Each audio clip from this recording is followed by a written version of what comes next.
Guys, I'm here with Kelsey. We're gonna go through the deadlift today. You know, one of my favorite exercises. Yes. And I'm gonna have you demonstrate them because you're pretty good at them. Oh, thanks. Okay. Do it again. So the thing about the deadlift is that there's not one traditional way to deadlift. And just because we're calling things progressions doesn't mean that that devalues something that we're progressing from. It's just, as we develop strengths in different areas, we're gonna move from movement to movement. But let's walk through some really standard ways of deadlifting. I wanna go over to the kettlebell right here, and I want you to show me a kettlebell deadlift. This is pretty much where I'll have someone start with a deadlift. So we're gonna stand directly over the kettlebell, dropping the hips a little bit, and standing up. Love that. Weight's gonna come right down underneath you. Good. Awesome. Let's go one more there. Good, and back down. Now Kelsey, how she traditionally deadlifts is she does hinge a little bit more, almost like it's an RDL. It doesn't mean that squatting's wrong. It's just a different way of deadlifting. Let's move over. Show me the dumbbell deadlift now. Awesome. She's gonna show me a dumbbell RDL, all right? Go a couple more. Now I want you to transition. I'm gonna show you another way to deadlift. Hands by your side. You're gonna give me a little bit of a squat, but not all the way to the floor, just past your knees. Perfect, back up. That is a great traditional dumbbell deadlift. Notice how her back is completely flat. She's not rounding in the lumbar spine. She's not allowing her shoulders to drop forward. So this not only is working the entire lower body, but she's working everything in the upper body and the posterior chain. Let's drop that. Let's go into a one-legged RDL. All right. One of my favorite movements. So let's go with that. Let's go with that. Yes.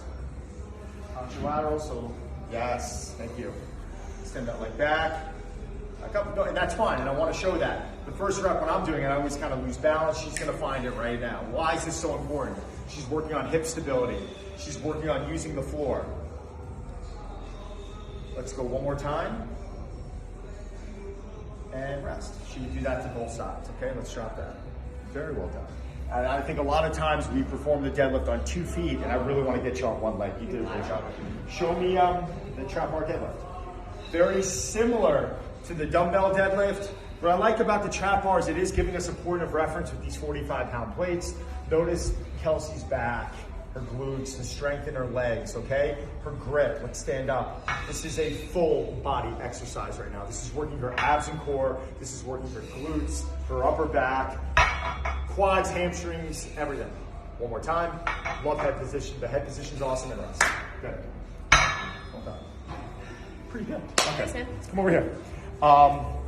Show me a sumo deadlift. Let's go wide. Now, sumo deadlift is going to allow the torso to be a little bit more vertical rather than having such a hinge. So we're going to take more of an upright. We're going to get down into that hole and we're going to stand back up. Okay? Pulling that bar into the shins. Very. Either, whatever's comfortable with you. Pull that bar into your shins. Let's stand up. Back down. Love that. Very important with Kelsey. She's doing a tremendous job maintaining a good, strong back, that she's not losing that neutral spine. She's not going into flexion. One more time. Back down, put that down. Love it, perfect.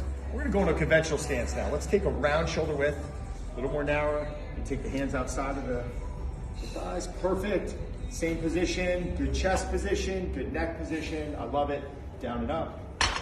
Good. One more time. Rest. These movements all have so many similarities.